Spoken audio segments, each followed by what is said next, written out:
eis o momento em que nós juntamos os conceitos de campos vetoriais com integrais de linha.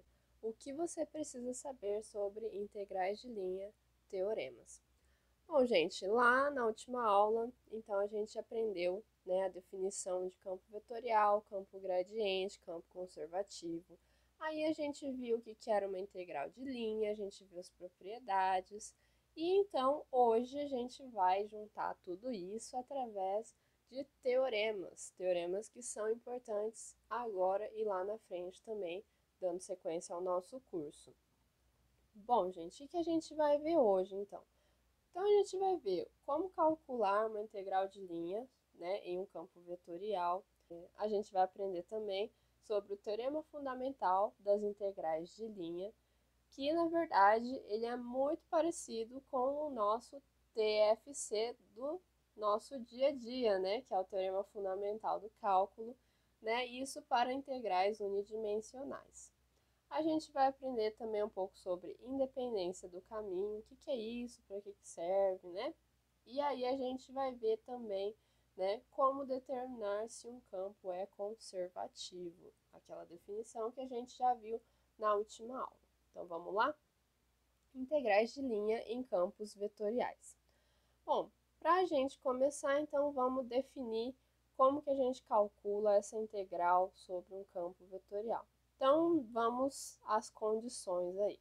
Então, a condição é que f seja um campo vetorial contínuo, claro, definido sobre uma curva lisa. Curva lisa também a gente já lembra aí, né? Por que a gente está pedindo uma curva lisa? Para poder aplicar aí a nossa integral de linha, certo? E aí, então, a nossa integral de linha aplicada, né, nesse campo vetorial vai ser, na verdade, né, dado por essa expressão aqui, né, a integral de a até b da f aplicada na curva parametrizada, vezes a r' de t, né, que é a derivada dt. Ou então, né, podemos, né, compactar aí a nossa expressão através de f vezes t, onde t era a nossa tangente unitária, né? Então, quando o nosso campo vetorial também pode ser escrito através de P, Q e R, né? Bom, nesse caso tridimensional, a gente também pode denotar a nossa integral como a integral sobre a curva C de P dx mais Q dy mais R dz, no caso tridimensional, certo? Mas aí você vai se perguntar, nossa, mas para que a gente está definindo tudo isso, né? Parece só expressões, fórmulas e fórmulas aí. Mas vamos ver então, rapidinho, né, uma aplicação disso tudo. Bom, então vamos para a física, né, que é, né, um lugar onde a gente consegue aplicar toda a nossa matemática. Bom, vamos falar sobre trabalho, né? Então, imagina lá que você tem que carregar uma caixa um pouco pesadinha, que você não consegue pegar na mão e você vai ter que empurrar essa caixa sobre um trajeto que pode ser uma linha reta, uma curva, enfim, né, sobre um caminho. Então você vai fazer o quê, né? Você vai aplicar uma força sobre essa caixa para você poder empurrar ela. Isso quando a gente está descontando outras forças, até como atrito, enfim, né? Então a gente está analisando o caso mais simples aí. Então a gente está aplicando aí uma força que ela deve ser contínua, tá bom, gente? Essa força a gente vai conseguir, né, expressar ela através de um campo, né? Então, como a gente está no espaço, a gente é tridimensional, então essa força que eu estou aplicando, ela pode ser escrita por PIQJRK, contínua, não estou dando toquinho, estou empurrando ela continuamente. E quando a gente faz isso, então a gente consegue calcular o trabalho, né? O nosso W, né? O trabalho que esta força realiza para mover esta caixa, certo? E aí, então, como que a gente vai calcular esse trabalho? Na verdade, vocês já devem ter visto isso lá na física, tá? Que a gente consegue calcular, então, o nosso trabalho através do quê? Né? Da minha integral desse campo de força aqui, né, aplicado sobre o nosso caminho, né, que é essa curva parametrizada que a gente quer levar à caixa, certo? E aí, então, a gente tem esta expressão aqui, né? E aí, se eu conseguir uma parametrização para esse caminho, eu consigo também, né, encontrar essa expressão aqui, já toda em parâmetro t, certo? Para obter a expressão que a gente tinha visto ali, né, sobre a integral em um campo vetorial. Então, essa é uma aplicação simplérrima, né, da nossa integral em um campo vetorial, certo, gente? E agora, né, o que a gente vai fazer com essa integral em um campo vetorial? Agora, a gente vai entrar o quê? No teorema fundamental das integrais de linha. Então, esse teorema, ele vai ser importante aí, porque ele vai dar uma forma de você calcular a integral, né, vendo as propriedades que a sua curva tem, certo? Então, vamos dar uma olhada. Primeiro, então, né, como eu já havia adiantado vocês, né, o teorema fundamental das integrais de linha é muito parecido com o teorema fundamental do cálculo, que vocês viram no cálculo 1. Então, vamos dar uma relembrada, né? Então, se eu tenho f, uma função, né, unidimensional, contínua dentro de um intervalo AB. Então, a minha integral, né, dentro desse intervalo AB vai ser, na verdade, f de b menos f de a, onde essa f, na verdade, é uma primitiva da minha fzinha original, certo? O que era uma função primitiva? Era uma função que, quando eu derivasse, ela ia dar igual a minha fzinha lá do meu problema, certo? E aí, então, o que a gente vai fazer agora, no caso em que você tem uma função que ela tem duas ou mais variáveis, e a gente quer integrar sobre um caminho? O que vai mudar exatamente, né? É aí que entra o nosso teorema fundamental das integrais de linha. Então, o que está acontecendo? Quais são as condições que eu preciso ter?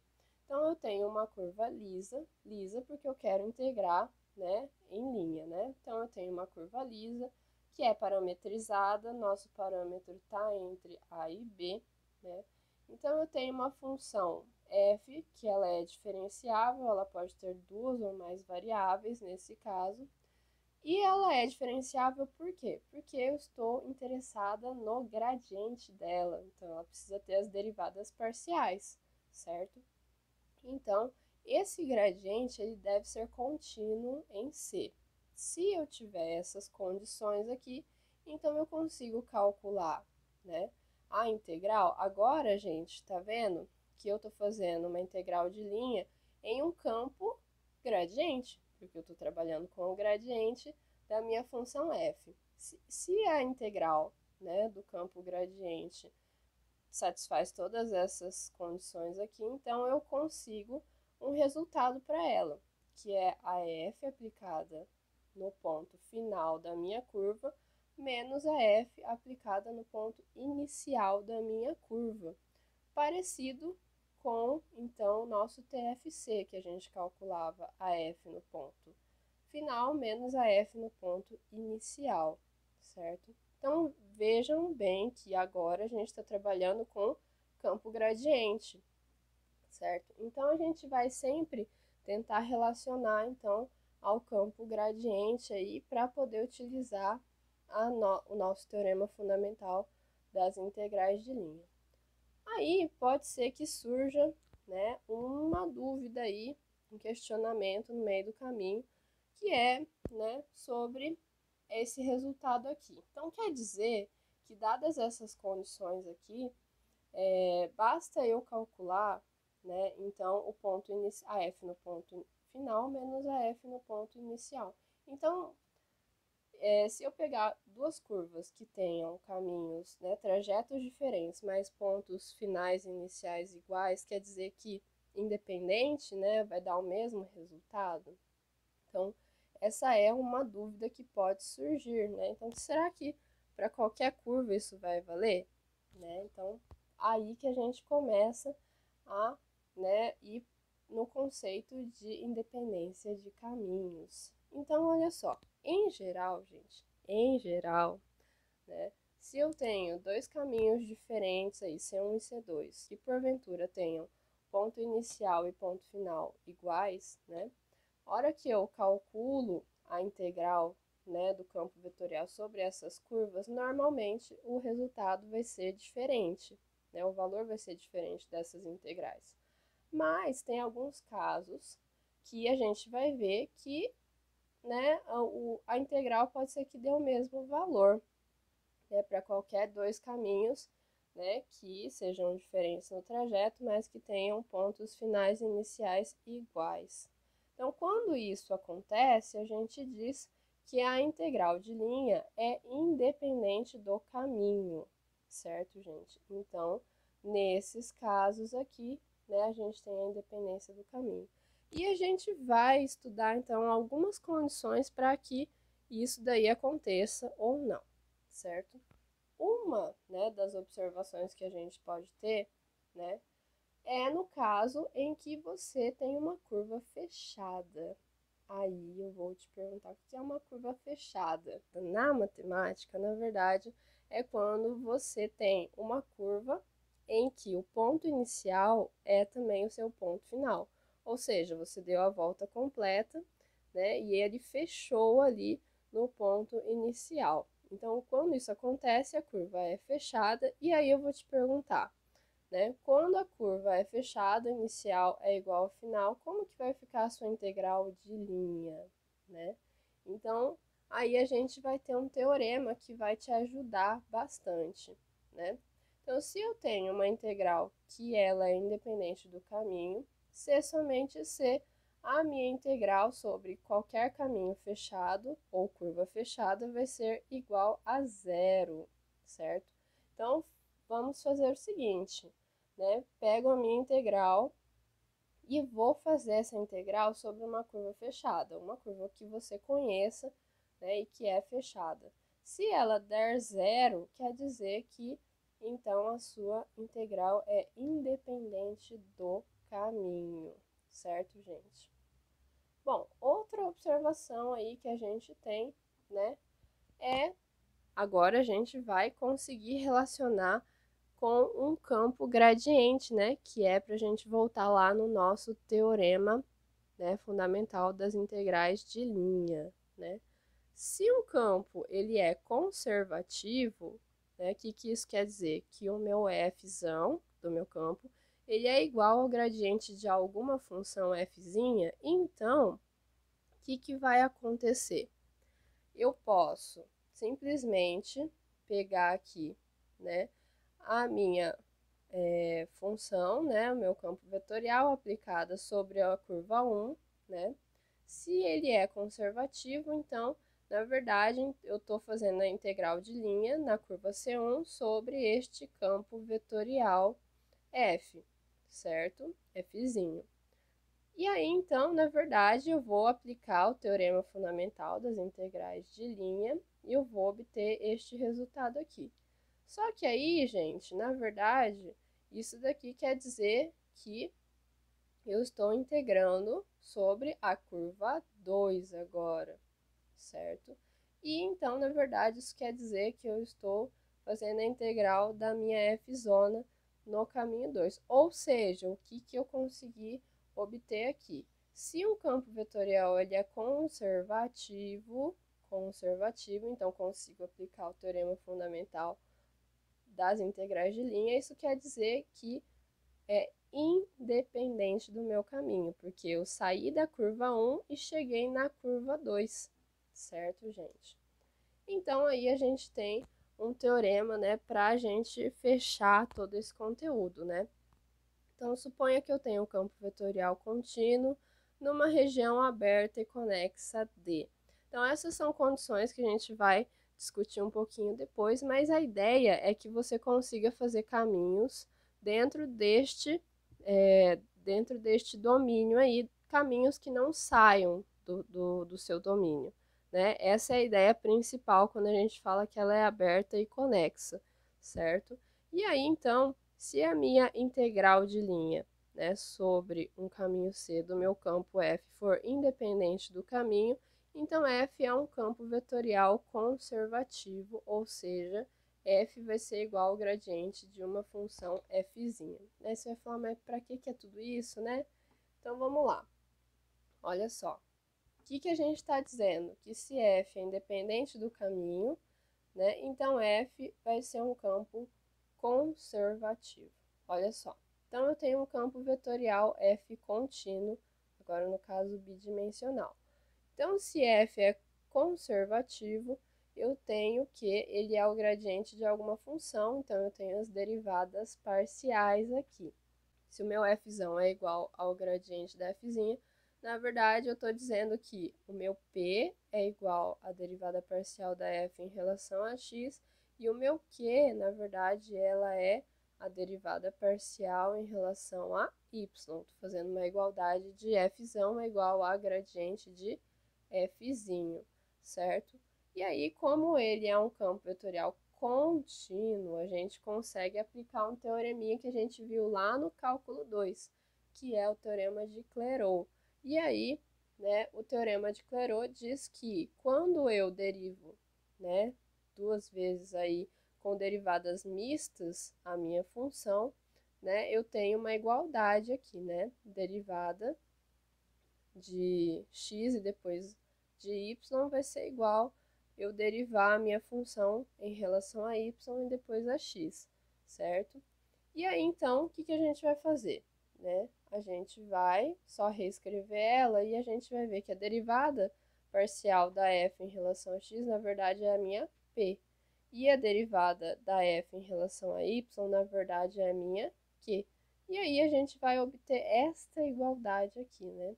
Derivada parcial da p em relação a y tem que ser igual à derivada parcial da q em relação a x.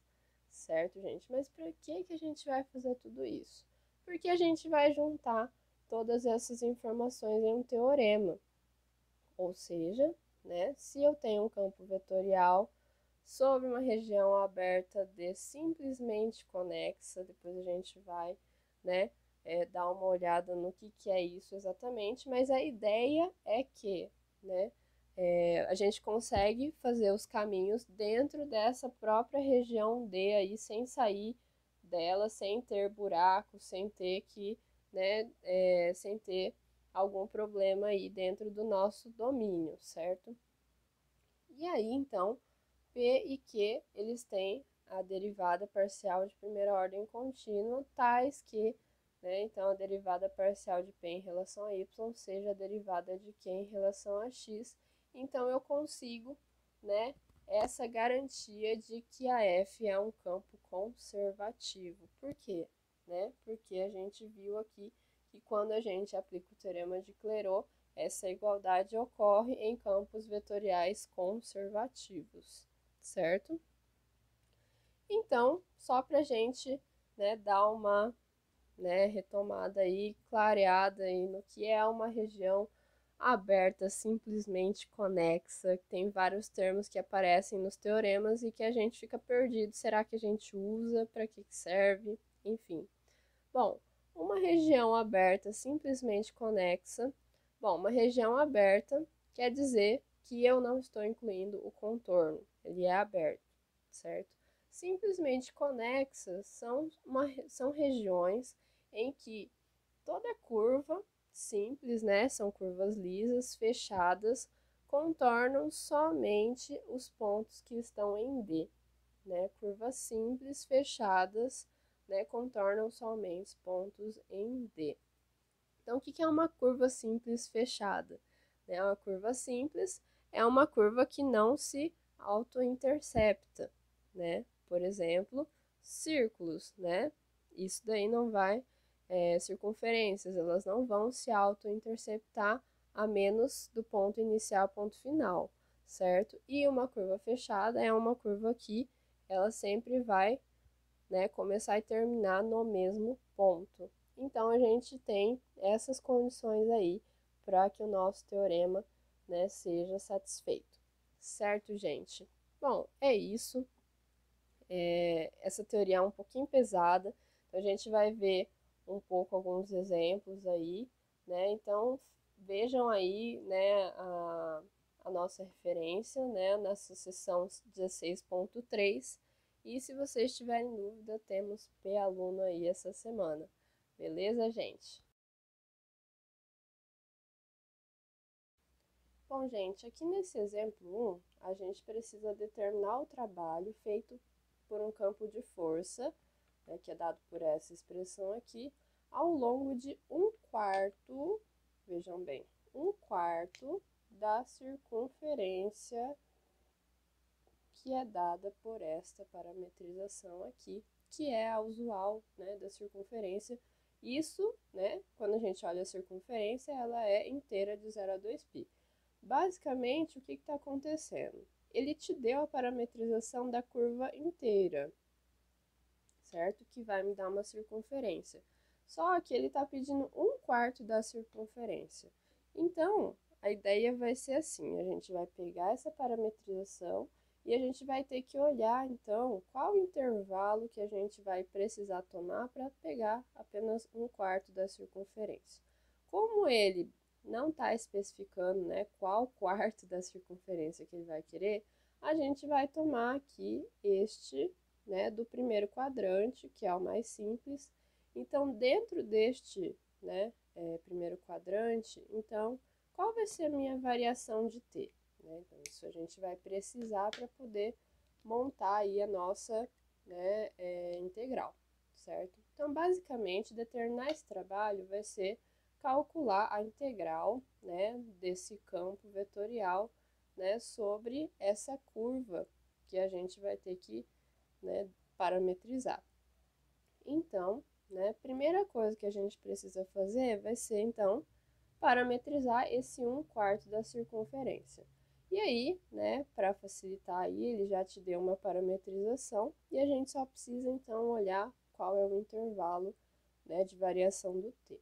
Então, eu posso olhar, então, para esse 1/4 da circunferência, né, parametrizando dessa maneira. Eu vou chamar o x, né, como cosseno, né, porque ele está acompanhando o y nesse caso.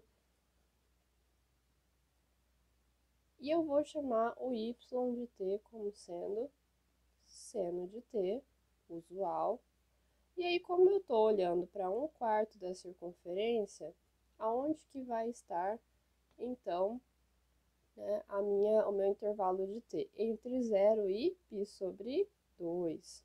Isso daqui já basta para eu poder descrever, então, essa curva aqui. E aí, então, para a gente calcular esse campo, né, esse campo, e para a gente calcular, então, a nossa integral sobre esse campo vetorial, que é um campo de força nesse caso, qual era a nossa expressão? Era uma integral de linha sobre essa curva da minha f aplicada na minha parametrização da curva vezes quem? A derivada da minha r. Isso daqui, né, seria, então, a nossa parametrização.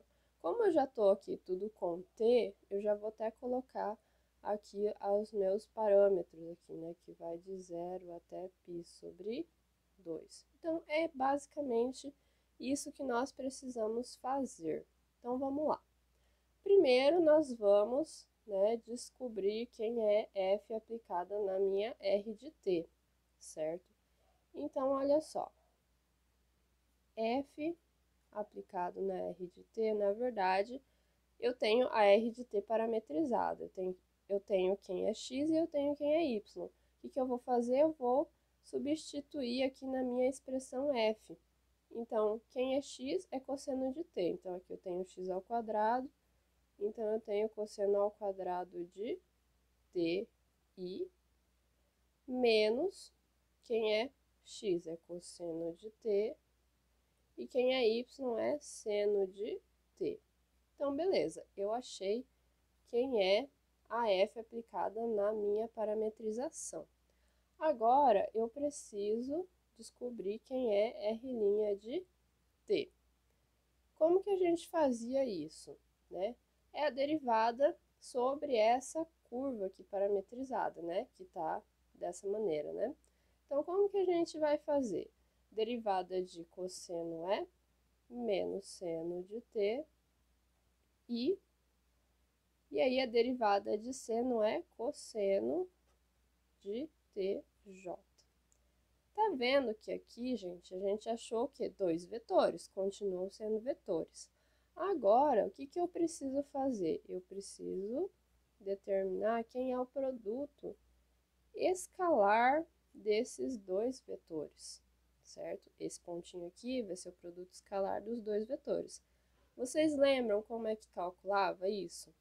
Né? Então, em resumo, o que a gente precisava fazer? I com I mais J com J, então o produto escalar vai me fornecer não um vetor, então não vai ter nada com I, nada com J agora, vai só dar uma expressãozinha em relação a T, ok, gente? Então, como que eu vou fazer esse produto escalar aqui, entre esses dois vetores? Então, eu tenho cosseno de t vezes menos seno de t, então eu tenho cosseno ao quadrado de t vezes seno de t. Aqui eu tenho o produto de cosseno vezes seno, em sinal negativo, mais vezes cosseno de t. Então, eu tenho menos cosseno ao quadrado de t seno de t, certo? E é isso que a gente vai obter. E aí, reparem que aqui tá tudo igual, né? Cosseno ao quadrado de t seno de t e aqui cosseno ao quadrado de t seno de t. Só vou reescrever ele como menos 2 vezes o cosseno ao quadrado de t seno de t, certo? E é isso que a gente está tendo por enquanto. Agora, a gente precisa calcular quem é a integral, certo? Agora, né, eu já fui lá e substituí, né, quem era a f aplicada na r, né, vezes a derivada de r, que era a expressão que nós encontramos ali na última parte. E aí, para calcular essa integral, gente, é usar todas as ferramentas que a gente tinha lá no cálculo 1 para resolver essa integral unidimensional. O que a gente vai fazer agora? Né? Eu vou usar a regra da substituição. E aí, quem que eu vou chamar de u nesse caso? Vou chamar de u o cosseno de t. Quem que vai ser du? Vai ser, então, menos seno de t. Certo, gente? E aí, então, o que vai acontecer? Aí eu vou ter o quê? A minha U aplicada no zero, a minha U aplicada no π sobre 2, que a gente vai resolver logo. E aqui eu já vou substituindo. Então, eu tenho menos 2U ao quadrado. Aqui eu tenho meu seno. E aí, se eu tenho du, né, é seno de t dt, então isso implica que o meu dt vai ser o quê? Du sobre menos seno de t, certo? E aí, então, se eu substituir agora o meu dt, vai ser du sobre menos seno de t. E aí, então, esse seno vai simplificar com este seno. Esse menos com esse menos aqui, certo? Vai me dar o quê, basicamente? Isso daqui vai me dar positivo, certo? Então, eu tenho 2 positivo. Aí, eu tenho que calcular esses limitantes, certo? Se a minha u é cosseno de t, então cosseno de 0 é 1. E aqui eu tenho o cosseno aplicado no π sobre 2 vai dar 0, certo? De u ao quadrado de u, beleza? Mas tá vendo que o meu limitante, ele tá decrescente aqui, né? Ele tá indo do maior para o menor. Então, o que que tá acontecendo? Eu preciso, né, inverter esses limitantes. Então, o que que eu vou fazer? Fazer menos, né, a integral agora nos limitantes corretos aí. Então, eu tenho 2, opa, esse 2 já está para fora, u ao quadrado de u, certo, gente? Aí, só para continuar, então, agora eu tenho menos 2, aí a minha integral de u ao quadrado vai ser u ao cubo sobre 3 aplicado de 0 até 1, certo? E aí, isso daqui vai me dar, na verdade, menos 2/3, certo? E esse daqui vai ser, né, a minha integral de linha sobre esse campo vetorial, certo? Aí, você vai me perguntar, mas pode um trabalho negativo se, na verdade, lá no começo, nós estávamos fazendo o trabalho, né? A gente estava calculando o trabalho, pode um trabalho ser negativo? É aí que vem, né, essa observação. Né? Quando a gente trabalha com aplicações, né, a gente às vezes precisa se questionar, poxa, mas existe área negativa? Né? Às vezes a gente estava calculando uma integral ali e a gente queria descobrir a área de alguma região, né? Isso no cálculo 1 ou no cálculo 2. Aí você vai lá e encontra uma área negativa. Pode isso? Enfim, né? A resposta é: você precisa se questionar dependendo da sua aplicação. Nesse caso, né, trabalho negativo, o que acontece? Nesse caso, a gente pode interpretar o trabalho negativo, né, como um campo. O que está acontecendo? Né? O campo de força, ele está com uma direção contrária, né, à orientação da minha curva, né? E isso daqui vai produzir esse sinal negativo, né? Tem direção contrária à orientação da curva.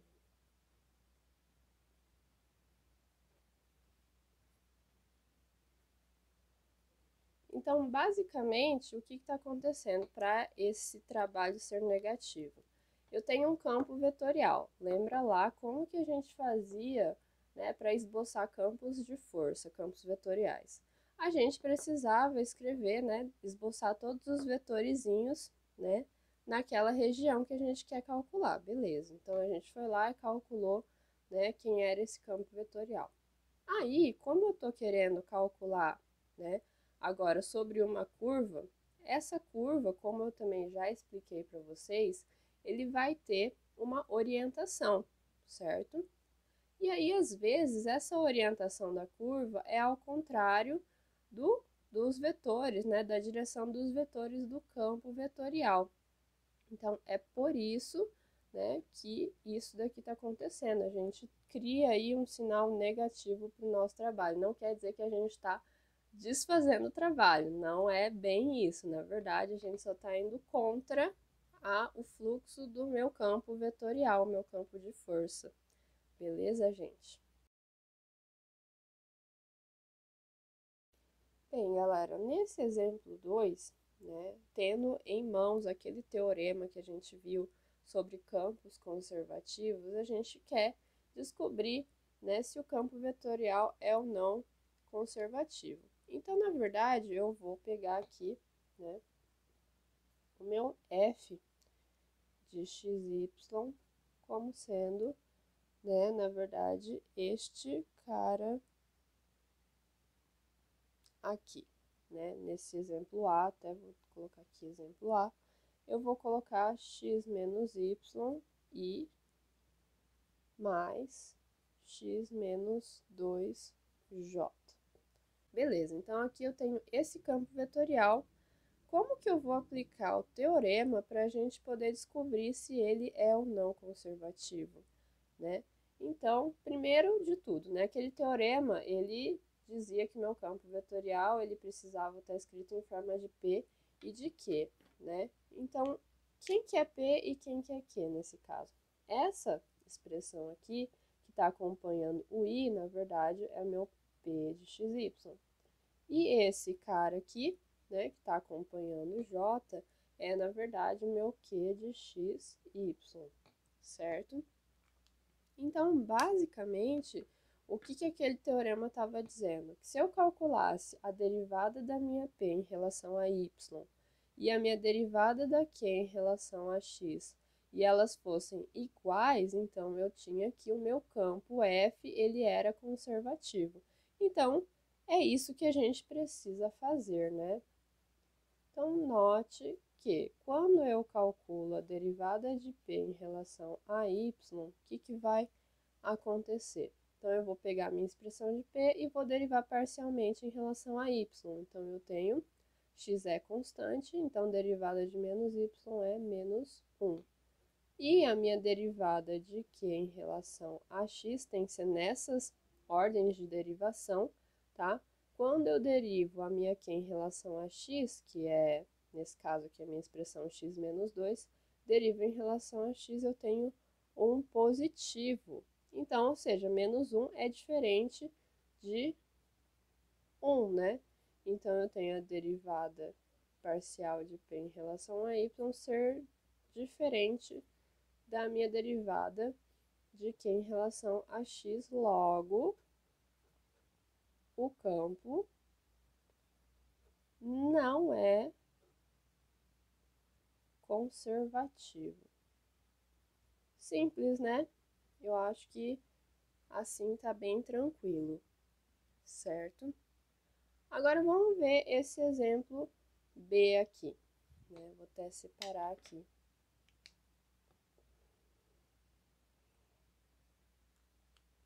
Nesse caso, então, né, o meu campo vetorial aqui, ele vai ser... Isso aqui é tudo bidimensional, tá, gente? Mas você pode fazer isso com campos tridimensionais também, e a ideia vai ser basicamente a mesma, só vai aumentar aí componentes aí para você poder calcular. Então, eu tenho esse campo vetorial aqui, né? 3 mais 2xy e mais x² menos 3y² j. E eu quero verificar se ele é conservativo ou não, eu vou fazer a mesma ideia. Primeiro, eu preciso verificar quem é P e quem é Q. Então, sempre quem acompanha o I é o meu P, e sempre quem acompanha o J é o meu Q, certo? Então, vamos lá, né? Preciso calcular quem? A derivada de P em relação a Y, que vai ser quem? Aqui eu vou derivar em relação a Y. 3 é constante, o x eu vou considerar constante, então a minha derivada vai ser 2x, certo? E aí, quando eu derivo a minha q em relação a x, o que eu vou ter aqui? Tudo que tiver y vai ser constante, então esse cara vai sumir. E aqui, então, só vai sobrar quem? x², que quando eu derivo em relação a x, eu vou ter 2x. Isso implica que a derivada da p em relação a y é igual à derivada da q em relação a x. E, portanto, né, o meu campo é conservativo, né? O campo é conservativo. Simples, né? Para você verificar, então, se ele é conservativo ou não, a gente utiliza, então, esse teorema, beleza, gente? Nesse exemplo 3 aqui, gente, bom, só vai funcionar com campos que sejam conservativos, né? Então, se eu tenho um campo conservativo, nesse caso, a gente verificou lá no exemplo anterior que essa minha f, ela era, né, um campo conservativo. Então, ele está pedindo que eu calcule a minha função potencial. Lembrem lá o que era a minha função potencial. Justamente porque ele é um campo conservativo, gente, o que a gente vai obter? Então, como f é conservativo, o que a gente pode tirar aí de propriedade? Então, eu tenho que o meu campo, ele é o gradiente de alguma função. Então, justamente é essa f aqui que nós queremos definir, que nós queremos determinar. certo, gente? Então, é isso que a gente vai fazer nesse exercício e a gente vai buscar ele, né, utilizando todas as propriedades que a gente tem em mãos, certo? Dessa, né, igualdade aqui, o que a gente pode tirar, né? Essa igualdade está dizendo que o meu campo, né, é o meu campo que é dado por 3 mais 2x, y, i mais x quadrado menos 3y ao quadrado j é igual, né, a um gradiente, a um campo gradiente. O que isso quer dizer? Isso quer dizer que ele é del f, né, derivada parcial da f em relação a x i, mais a derivada parcial da f em relação a yj. Essa é a definição que a gente está utilizando. Bom, se essa igualdade está sendo válida, então isso quer dizer o quê? Né? Isso quer dizer que a minha derivada parcial da f em relação a x, né, da minha f de xy, tem que ser igual a esse cara aqui, que é, na verdade, o meu p. E esse cara aqui é o meu q, certo? Só para a gente dar nome aos bois, né?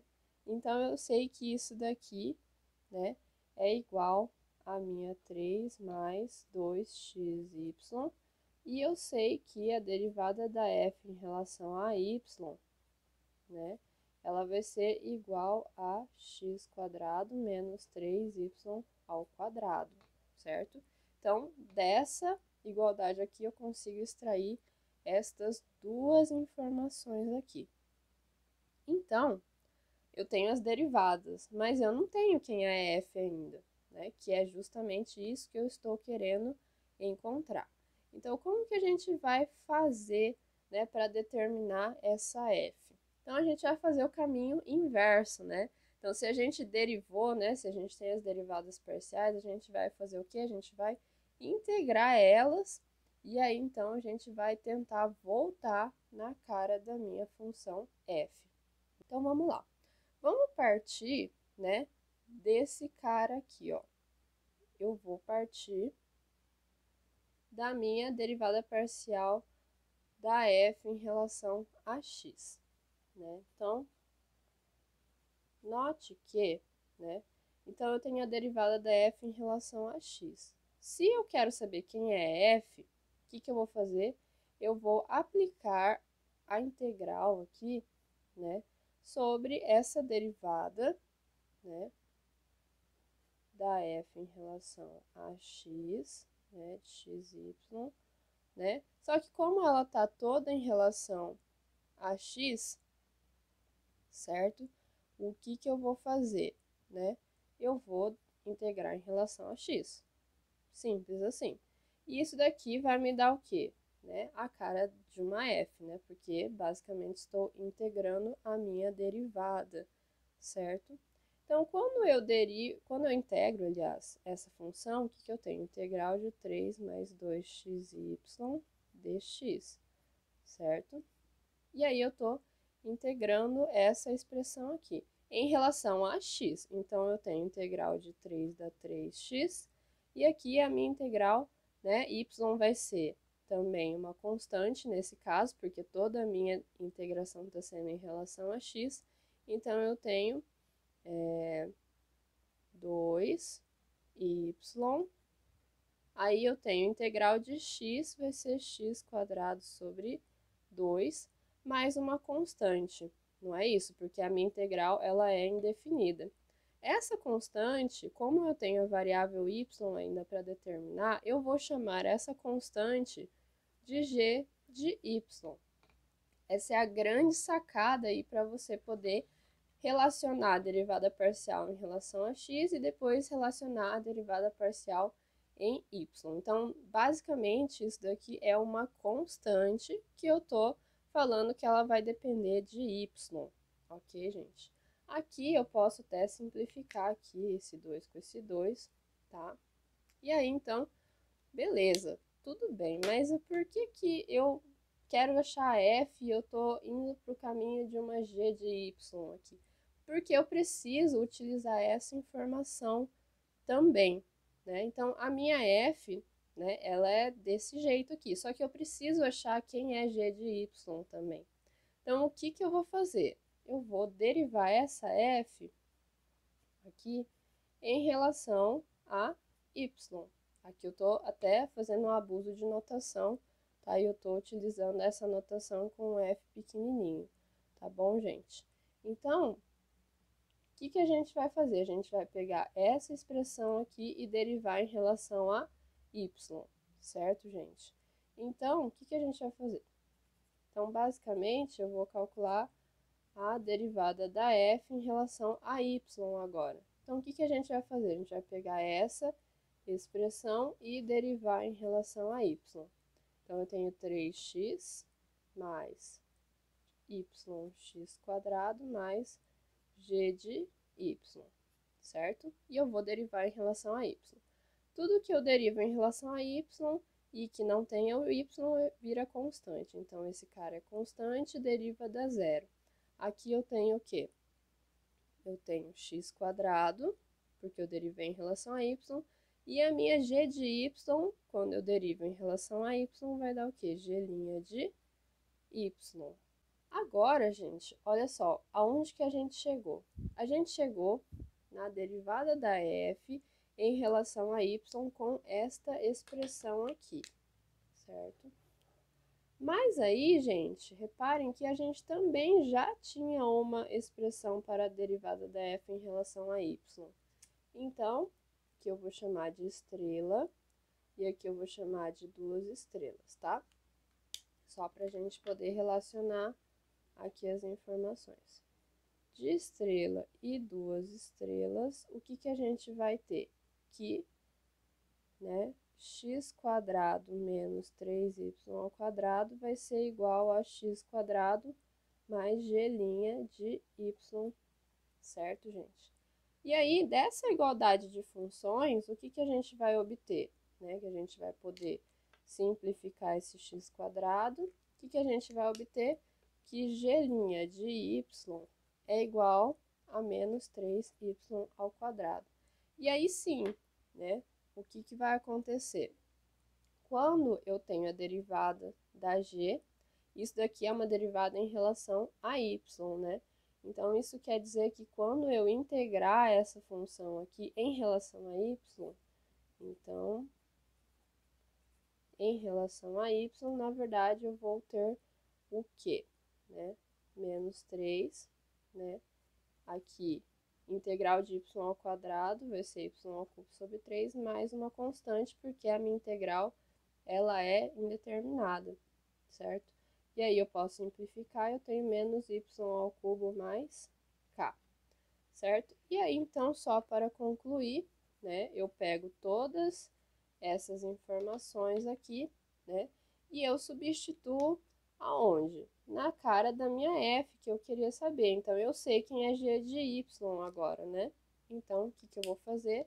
Logo, a minha f de x e y vai ser igual a 3x mais yx² mais essa expressão aqui, né, que a gente determinou. Então, essa daqui, no final das contas, é a minha função f, né, potencial para esse campo conservativo aqui.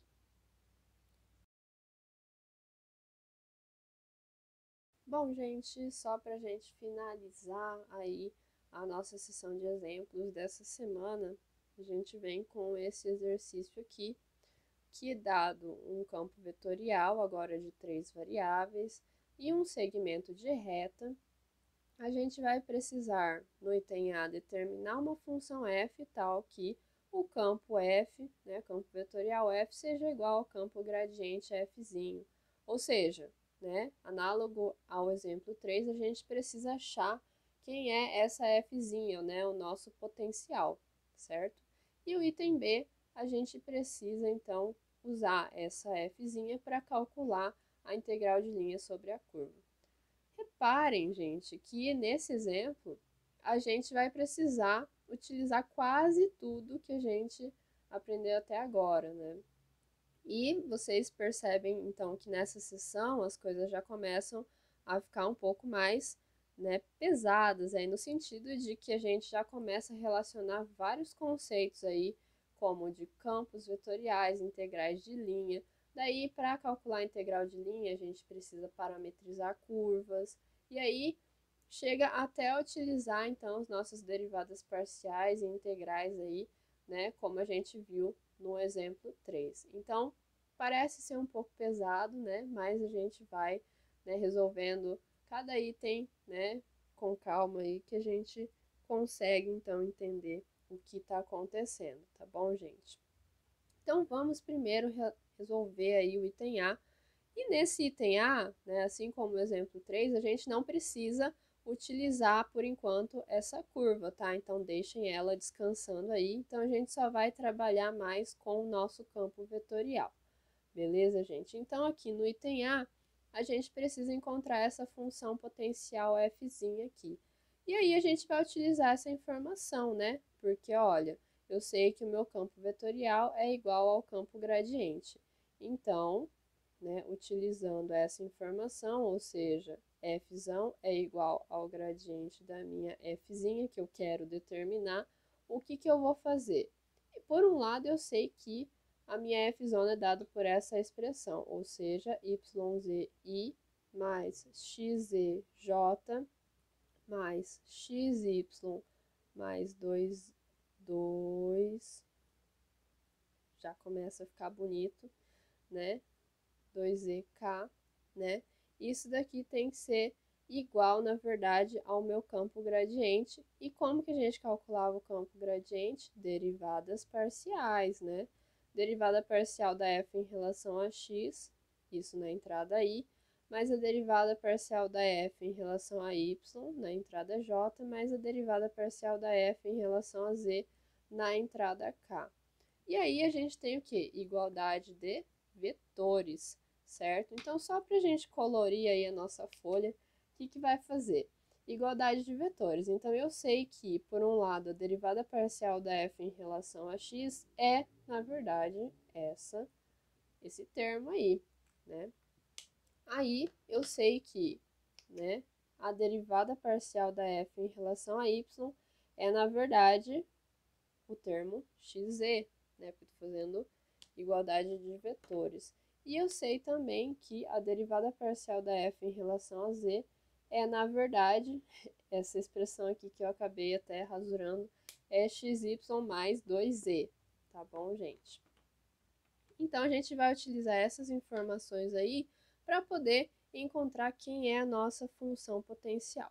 Então, análogo, né, bem análogo ao que a gente estava vendo ali no exemplo 3, a gente vai partir dessa derivada parcial da f em relação a x, né?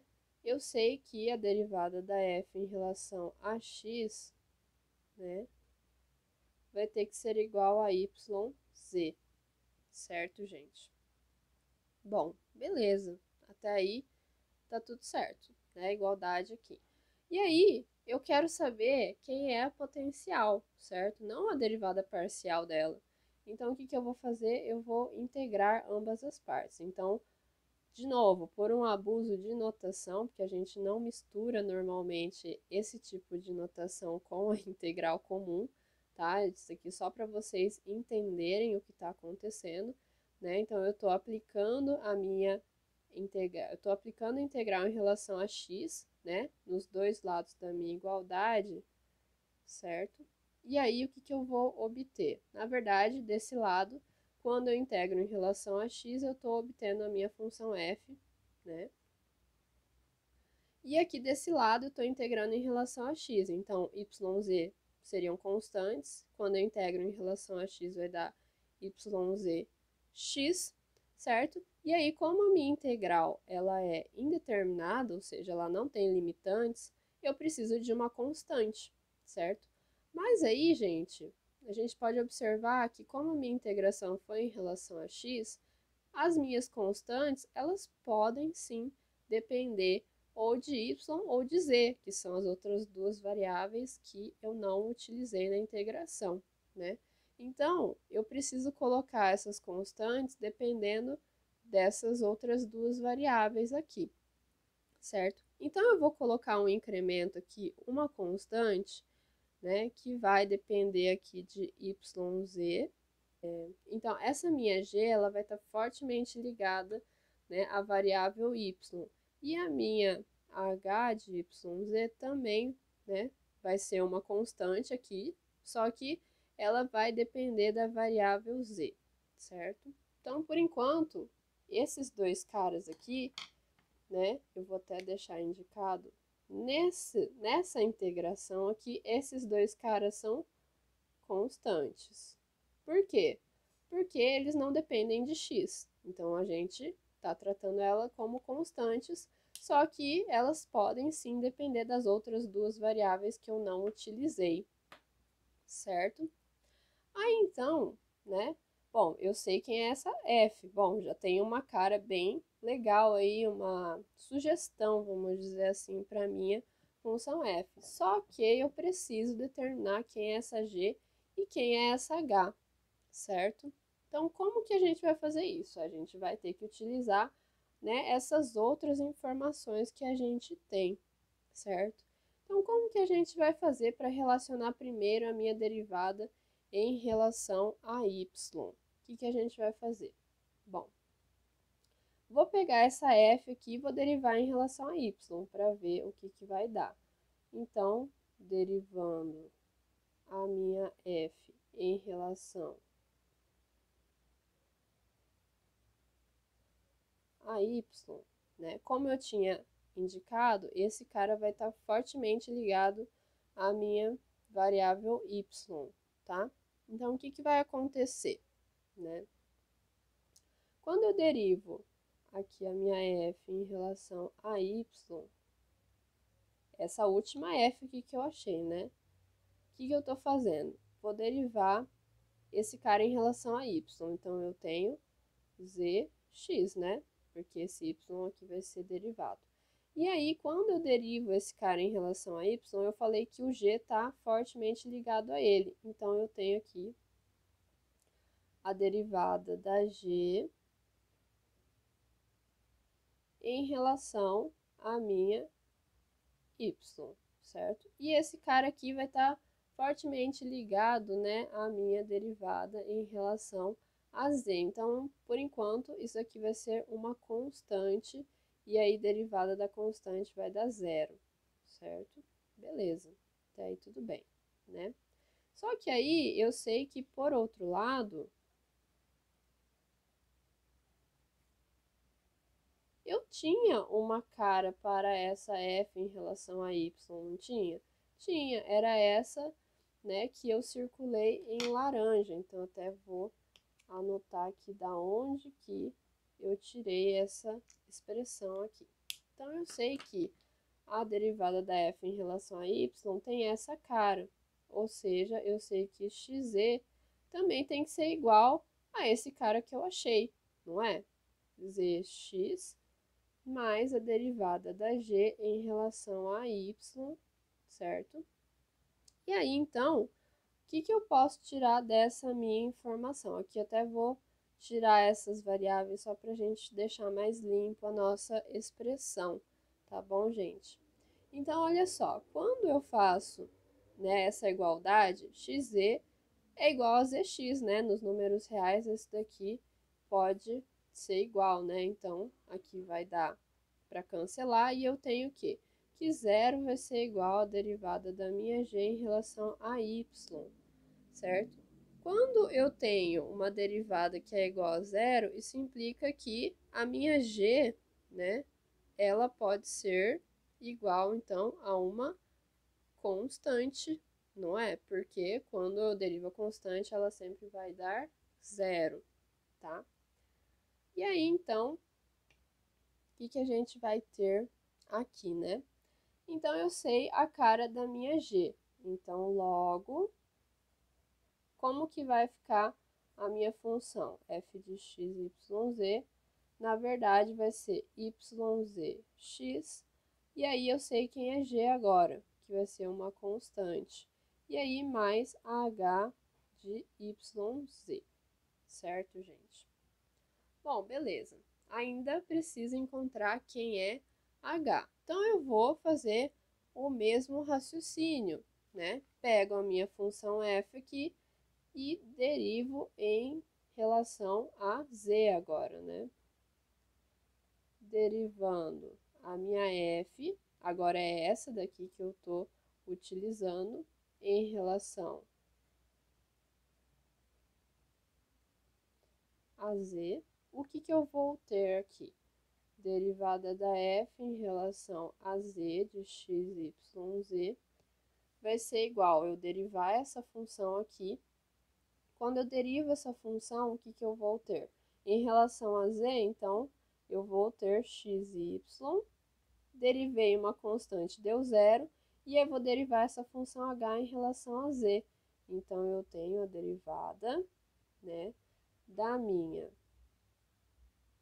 h, y, z em relação à minha z, certo, gente? E aí, beleza, né? Deixa eu só ajeitar aqui. E aí, então, gente, o que vai acontecer? Agora, né, eu sei que por um lado eu tenho essa expressão, mas por outro lado, o que eu tinha também, né, que eu fiz em verde, né, por outro lado, né, utilizando essa informação que eu tenho, né, da z, né, da f derivada parcialmente em relação a z, eu sei que xy mais 2z tem que ser igual também a essa minha expressão que eu achei aqui. Certo, gente? Aí, então, né, a igualdade, posso simplificar aqui, então eu sei que a derivada de h em relação a z, ela tem que ser igual a 2z.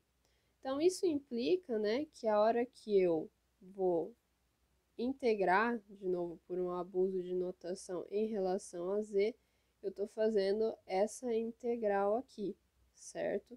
Então, aqui eu estou achando quem é a minha h, certo? E aqui, integrando em relação a z, que eu tenho? 2z quadrado sobre 2, mais uma constante k, né? Esse 2 vai simplificar com esse 2 aqui, e eu tenho que z quadrado mais k. Então, eu achei, na verdade, quem é a minha H.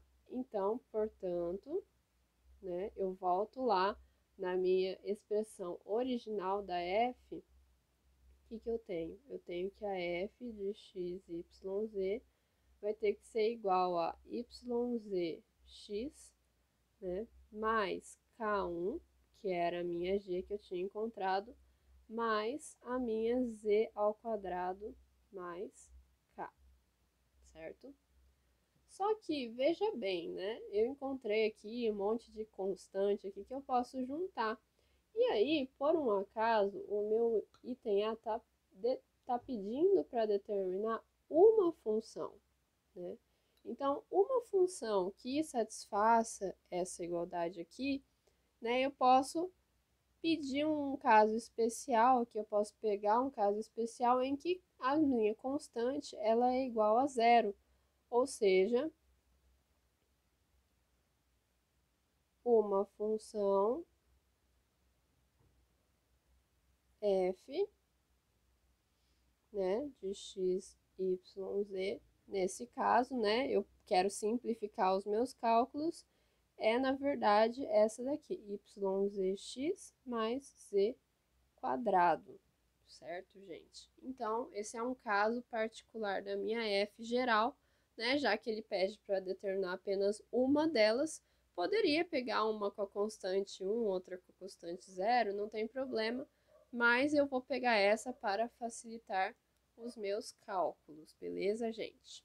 Bom, gente, agora nós chegamos no nosso item B, certo? Então, lá a gente vai precisar, né, calcular essa integral aqui de linha sobre esse campo vetorial. Mas aí, gente, vamos não partir para a guerra, né, logo de cara. Primeiro a gente tenta utilizar todos os nossos recursos que a gente tem, né? A gente utiliza os teoremas e os resultados aí que a gente pode, né, recorrer. Nesse caso, gente, veja bem, a gente viu no item A que o meu campo vetorial f, ele é gradiente também, né? E a gente encontrou quem era a nossa f. Quando eu tenho essa igualdade aqui, na verdade, eu concluo que a f é um campo conservativo, que é justamente o requisito que a gente precisa para definir um campo conservativo, né? Essa igualdade aqui. E aí a gente utiliza também, né, a nossa cereja do bolo, que é, né, o nosso teorema fundamental das integrais de linha. Só deixa eu anotar aqui, usando o teorema fundamental, né, das integrais de linha, o que vai acontecer? Eu sei que a integral deste campo gradiente na curva C vai ser, na verdade, calcular a f no ponto final menos a f no ponto inicial. Beleza, gente? Então, basicamente, olha só, a gente já sabe que isso daqui está acontecendo, que a gente tem o campo, né, gradiente. Aí a gente tem quem é a cara da f, porque a gente já calculou. E a gente sabe quem é o ponto final e quem é o ponto inicial da nossa curva, né? Sem a gente precisar parametrizar ela, correto? Porque eu só preciso do ponto inicial e do ponto final, certo? Onde R de B vai ser o meu ponto final, né? Meu ponto final desse segmento de reta vai ser 463. Eu não preciso nem parametrizar. Vocês estão vendo que esse teorema, ele é muito forte, né? Eu não preciso nem parametrizar a minha curva e eu não preciso também nem, né, me preocupar de ficar calculando essa integral manualmente, né? E o meu ponto inicial, ele vai ser igual a 1, 0, menos 2, certo, gente? E aí, então, é só a gente substituir aqui, né, a minha integral de linha sobre, né, sobre essa curva, que é o segmento de reta, né, aplicado nesse campo gradiente.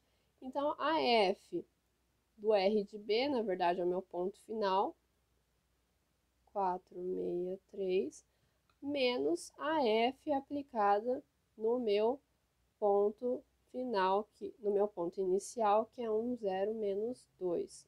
E aí, então, como que eu faço isso aqui? Né? Pego e substituo, né? Nessas variáveis aqui, eu substituo a minha função. Então, eu tenho que yzx, então, 6 vezes 3 vezes 4, mais...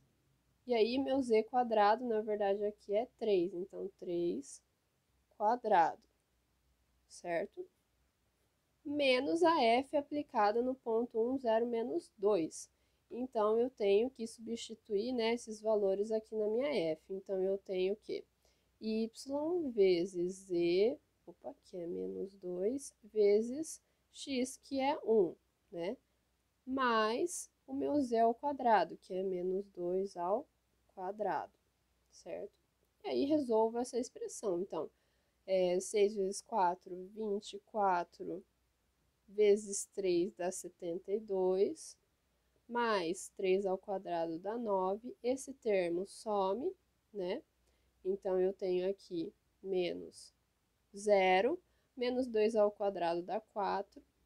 Então, eu tenho 72 mais 9, então eu tenho 81 menos 4, 77, que é, então, o valor da nossa integral de linha, e eu não precisei calcular isso daqui tudo mecanicamente, né, encontrando a parametrização da curva, enfim, eu não precisei fazer isso, eu só utilizei o teorema fundamental das integrais de linha, certo?